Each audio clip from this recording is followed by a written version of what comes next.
Good evening, good evening, good evening. You are listening to Simply Jewel, a typical podcast. Well, tonight we have a uh, person that I have been speaking with virtually for almost a year now.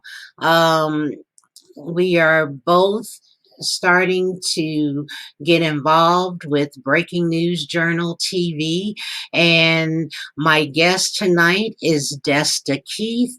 She is the correspondent, reporter, and also the owner of her TV show on Breaking News Journal. You can also go to her TV, I believe it's hertvshow.com on her website. We'll get clarification when she comes on.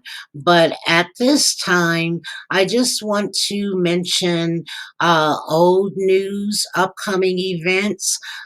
We are still supporting oralee.org, and you can text your donations to ORA 341 to 71777. And then tomorrow night, Courageous Warriors, Beauty from the Ashes. It's a documentary, and they are having a concert to generate funds so that they can get this documentary out. It's all about cancer survivors telling their story. And I'm interested as well and can't wait to see um, how it's going to unfold. But tonight, we are going to talk with Desta and just find out what's going on, what she's reporting on. So let me just bring Desta on and we can welcome her to Simply Jewel, a typical podcast. Well, hello, Desta. How are you? Good evening, Jewel. Thank you so much for having me again. Yes, and I look forward to speaking with you and doing a lot more interviews or podcasts on world views and what you're reporting on, and it's fun. So I'm also trying to just bring awareness as well. But tonight, it's your night. So let's talk about you. Um, Please introduce and let them know your name and your titles and what you're doing, or maybe what you've done before COVID. Let's do that. Thank you. Well, my name is Desta Keith. I am the president and editor-in-chief of her TV show. I'm also the international news and media for Breaking News Journal correspondent. And thank you for having me. What have I been doing and reporting on? Well, safety is the number one issue right now with this epidemic. And I think tonight our topic of conversation should be about mask mandates. Would you agree? I think that's a good idea because we are in a time, and as you can see, I'm still in my scrubs, multitasking, out in the wilderness. And that's the first thing people say when they see me. Oh, we've been vaccinated. That's nice. But the dilemma here is that the numbers are still on a rise and there's still death rates. So, yeah, let's talk about it. What are you thinking about, and what are people actually saying in different parts of the country about having to wear the mask again? Do they feel like it's necessary? Are they not afraid, or are they just oblivious because we're getting mixed signals? You're correct. I think those mixed signals are spreading like wildfires, and Yeah. people don't know what to do. And it is making a return, which is controversial.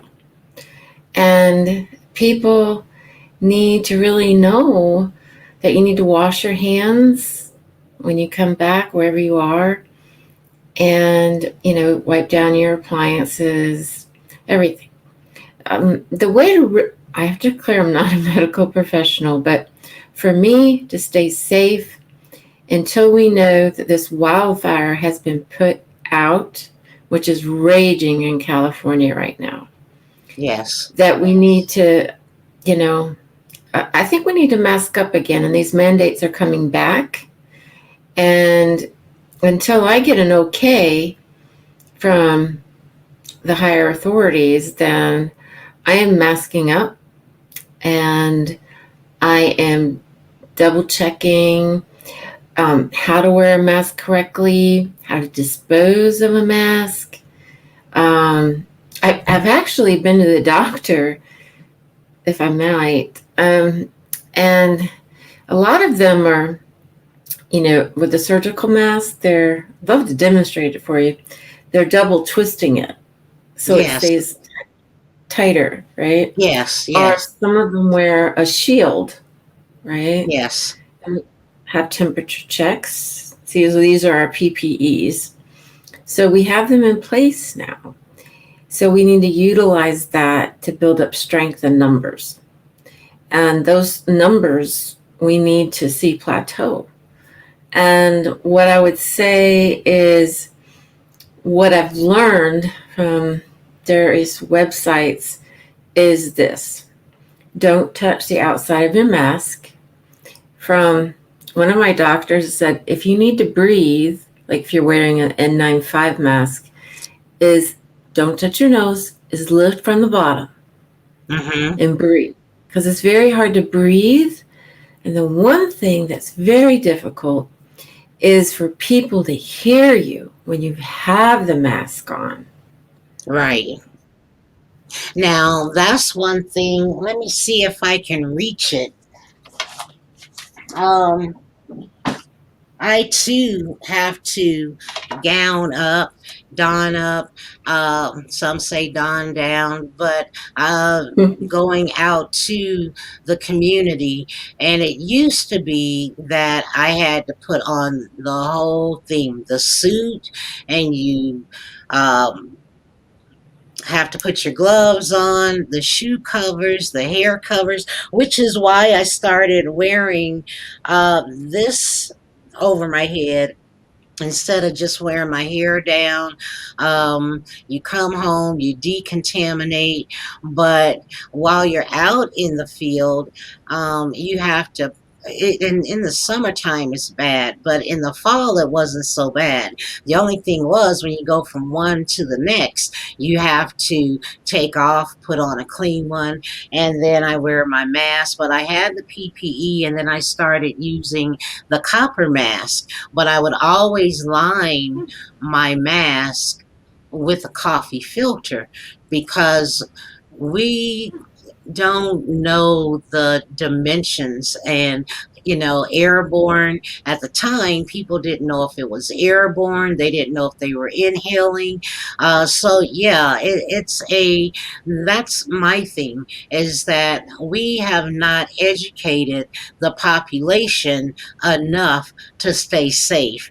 And then it seemed like everything else, they were rushing everything, and now here we are with not even 80% of the population vaccinated, some can't even get there but need to be.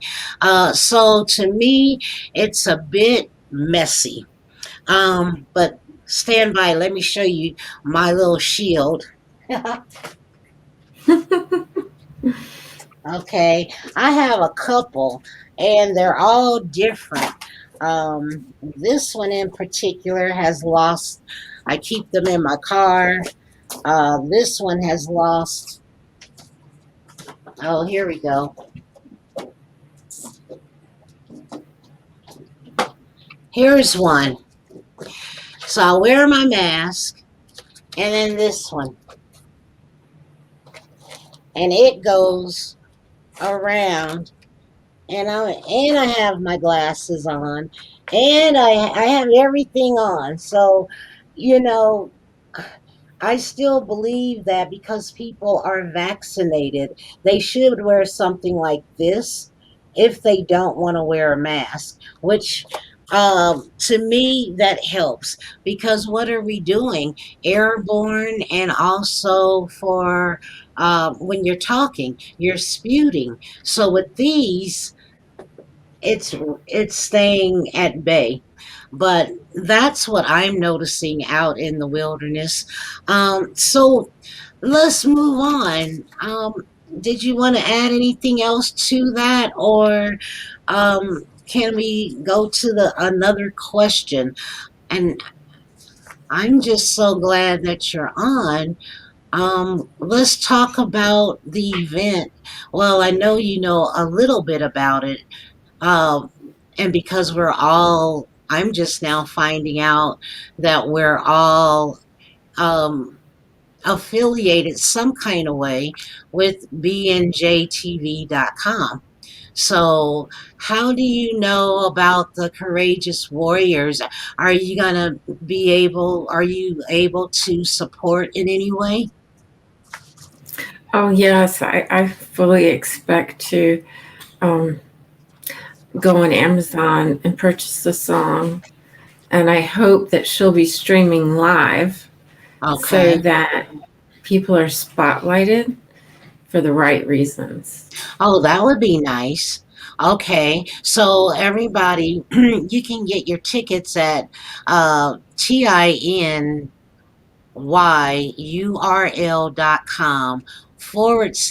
tinyurl.com/courageous concert. It's here in Sheridan, Colorado. Um, for those that live here, it's off of Hamden, and I believe she said Colfax, but go to her website, which is Courageous Warriors beautyfromtheashes.com, and it will tell you the location, it will tell you the time. They're going to be doing, I believe, giveaways, and some of the cancer survivors will be present. It's a live band, it's country. I think country and western and some pop. So yeah, everybody tune in. Now, back to you, Desta. Um, we're talking about the mask and the mandate. Um, I'm just where you're in Florida. So have they enforced the mask again, or are you still able to go without a mask? Right on point. I will say this, that some stores require a mask for entry and some don't. No. There's not a cohesive leadership plan in place right now. Okay. Every day the situation is changing. And so I live in Florida where we have a lot of people who are coming here from vacation in the summer. Yes. Now, I think it's okay that they said we can be outside as long as we social distance. Do Hmm. you have any words of wisdom on that? Well, just like here, people are going into the stores. They opened up, lifted the mask mandate. It used to be you had to wear in public places. I still believe that that should have taken place, that everybody is still wearing masks in public places. If you are at a function where there's more than 10 people, you should be wearing a mask, or you should be sitting. They say 6 feet apart. I beg to differ. I think it's 10 feet apart, just simply because people are laughing and talking and drinking or what have you. And that's part of the problem. We're not all doing what we can do. I understand people need to get out and socialize. Some people are okay being in the home quarantining. I, for one, have always been quarantining even before the pandemic. So I wasn't too worried, and I've always wiped everything down. These are skills that people have and should use on a regular. You should always wash your hands. You should always wipe down things that you touch on a daily basis, the countertops, the microwaves, the refrigerator. That's what I think. And I actually go into more detail for those that are really not knowing what a virus is all about. And yeah, so at this point, I would say it's good to continue to wear your mask no matter what state you're in. People are traveling. And because they're traveling, they are carriers of the virus. So they may not be infected, but other people can be infected, which is why it's slow to rise in different locations, different states. But yeah, that's kind of a crazy thing. But stand by. Let's take a quick break, and we'll come back with some uh, other questions. Okay, stand by.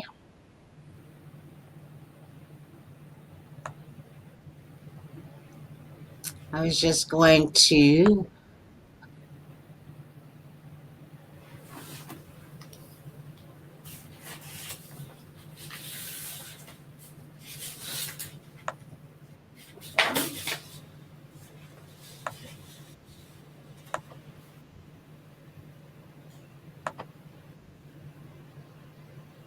Okay,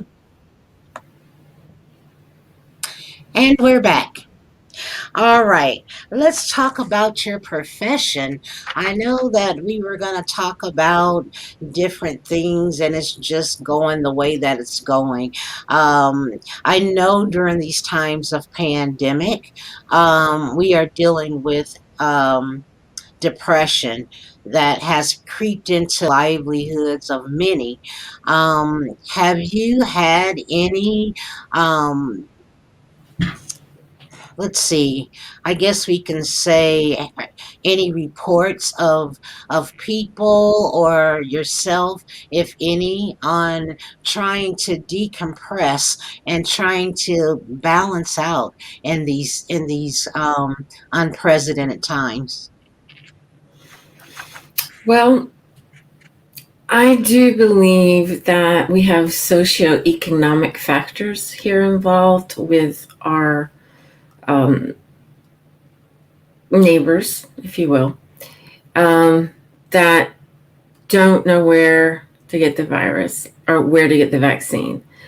I would say that you need to be safe, pay attention. I'm going to repeat that over and over and over again. Hmm. Now, I did see a case on the news where there was a terrible shooting, and they shot two children. And I think there are cells out there, and I mean like very bad people that are taking advantage. They are outraged. They do not know how to de-escalate the situation. Hmm. That's been a hot topic that many people are focused on, like gun violence and so forth. But this poor woman and her child, they were shot because this man was outraged. And I've seen so many, and I've been, as a reporter, I have been extremely cautious to approach the scene. Okay. I was going to ask you about that. So during COVID and they're wanting you to report some of these stories, but do you Mhm. feel like they're putting you in a compromising position where you're not safe, or what are reporters doing? Are they like, some people, I'm sure their adrenaline gets to flowing and they're excited about getting reports. Mhm. But what do you think? Are you one of those who are quick to get to a scene and get a report? Well, you can never get too excited, and you really need to have a plan in place. And it's better to submit documentation that you're going to be at this event. Like today, I will say for Courageous Heroes, today is Moon Day, and the Blue Angels down here, they actually were signing autographs. And that made me think about how we talked about Apollo 13 last night. They were giving away gift sets, and how everybody came and together as a nation, as a world, to pray for these astronauts to come back down. And they were giving autographs out today. And I thought about heroes. I thought about heroes like you. I thought about heroes like Darla Ray and all of these women who were courageous enough to step up and tell them about their story. Now, as a news reporter, I cannot be a solo act. I have to have at least a 2-point team. I'd rather have a 5-point team because I can't check my 6, if you will. I can't see everywhere. And so I don't want anybody to steal my equipment. I need someone to hire for security, to watch everything, to make sure I'm safe, and I'm not going into a scene that's unsafe. And I need to stay back. I need to stand back from the scene, make sure it's safe, monitor the condition, and wait for the police to say, yes, now you can come in. I actually had an incident a few years ago on a train track, and I was able to report on this, and they allowed me. Someone was burning trash in a barrel on a train track, which is illegal. You cannot have a fire burn.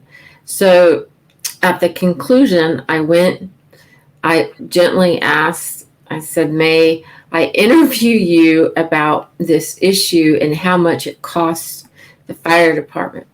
Nonetheless, I got a brief interview from them after they made sure the scene was safe.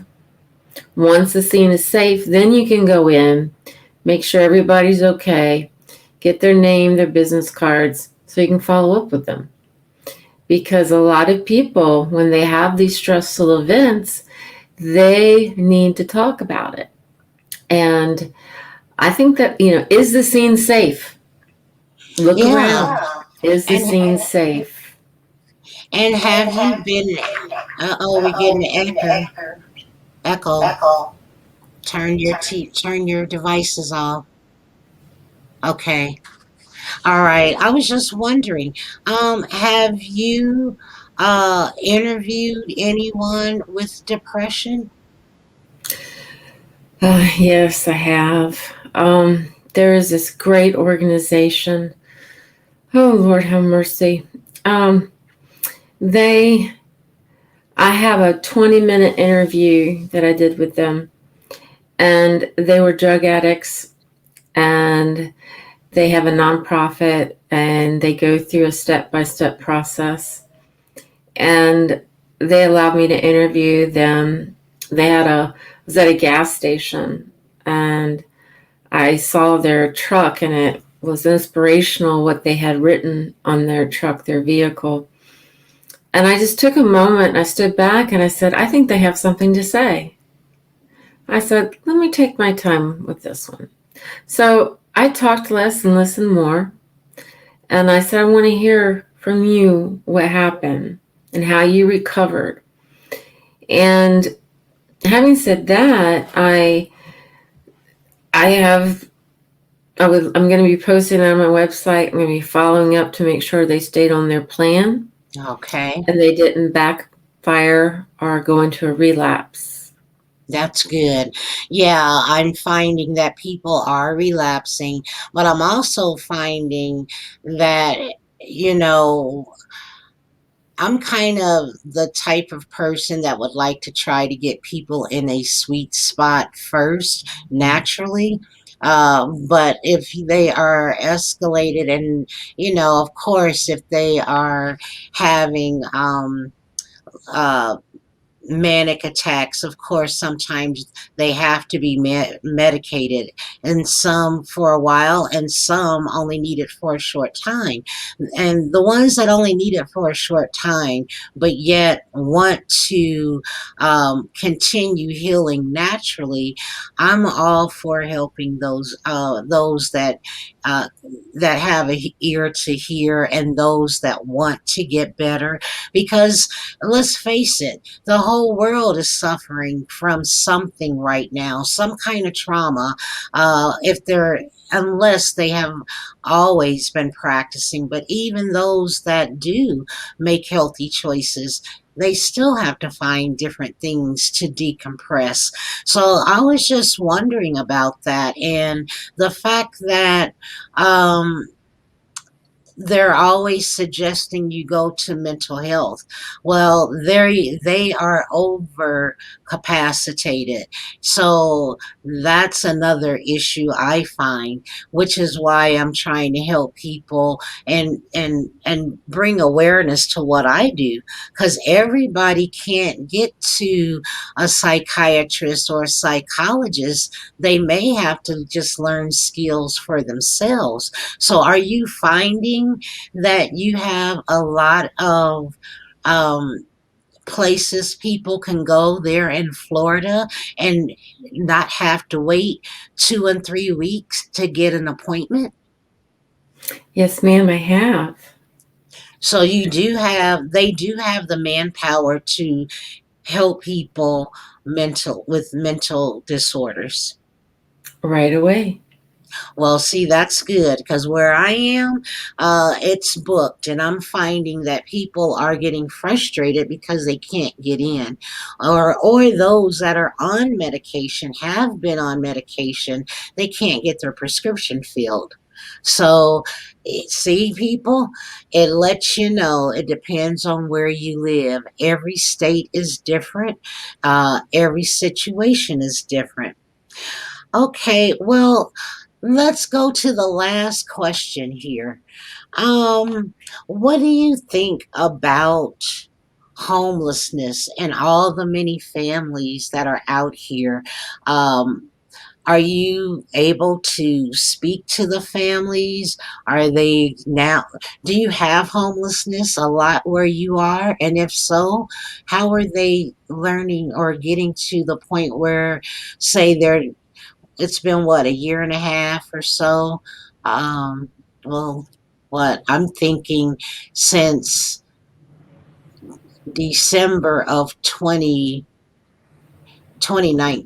was when some of these cases started, but nobody knew how to diagnose them.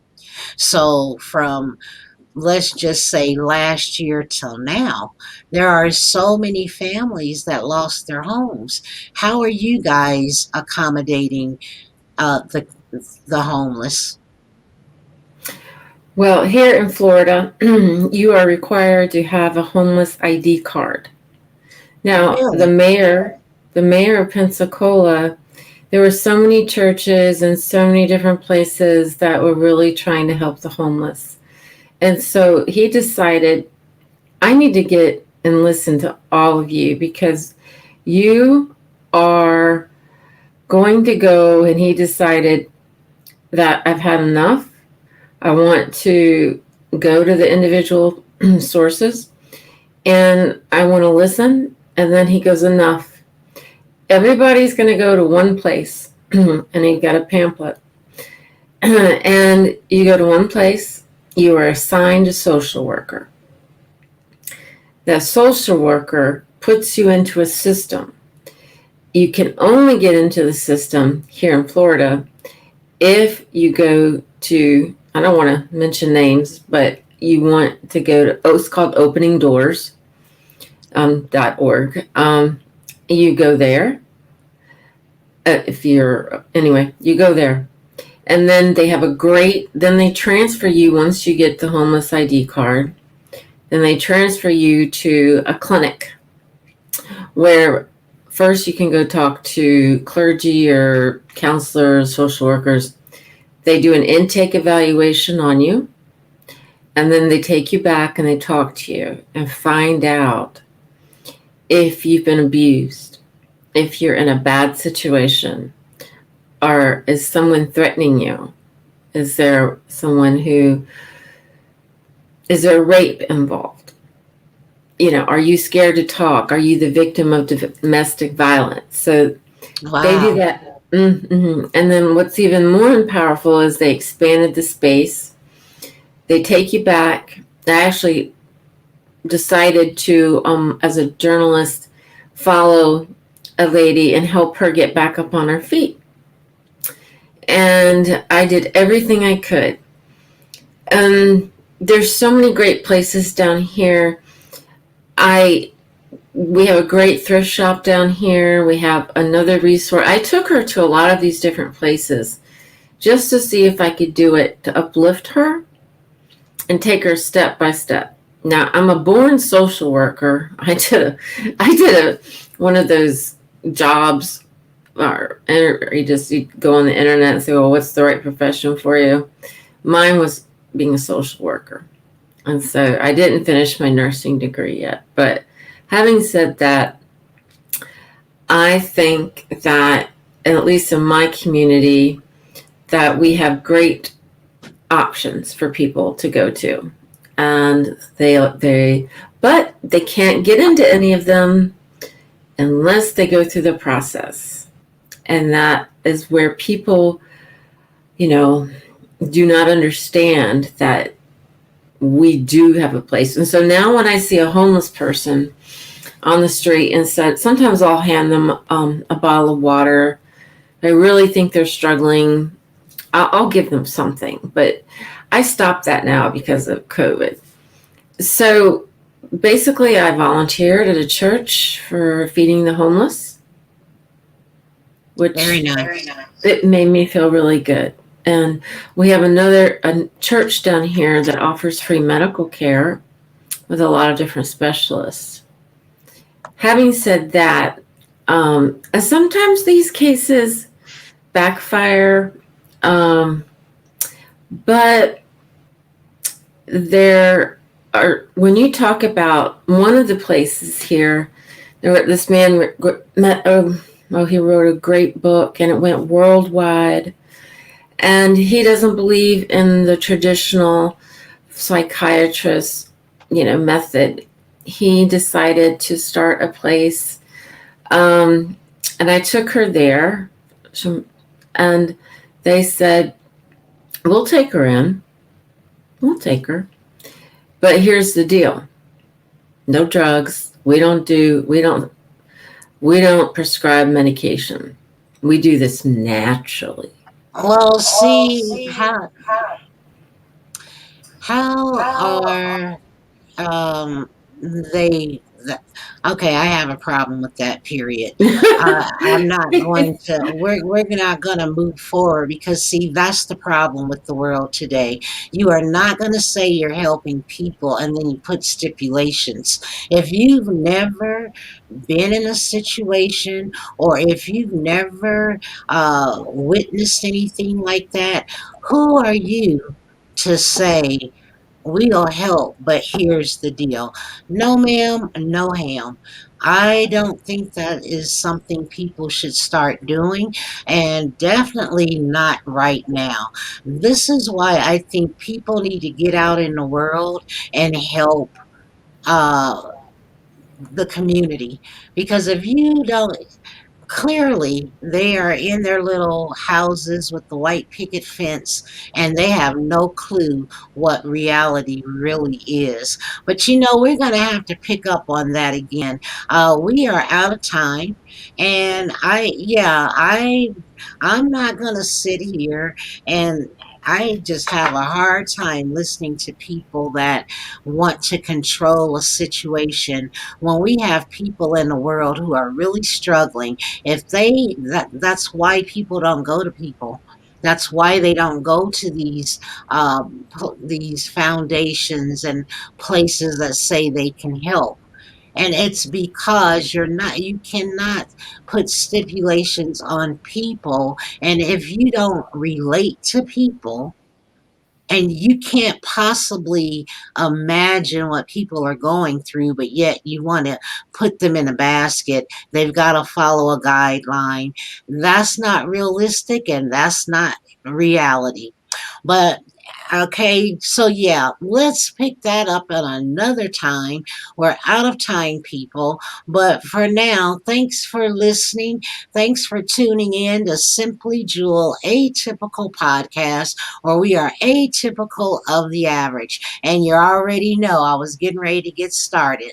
So, if you don't like to hear what I have, my 2 cents, I don't know what to tell you, people. This is Simply Jewel Atypical Podcast. Until next we wrap, you are listening to Simply Jewel Atypical Podcast. And you can also visit me on simplyjewel.com to visit all of our platforms. And I do pick up my phone. So you're welcome to call me, text. If I don't answer, I will return your call within the hour. Okay, thank you, Desta. Would you like to say anything before we end? Well, you said something and I hit the rewind button.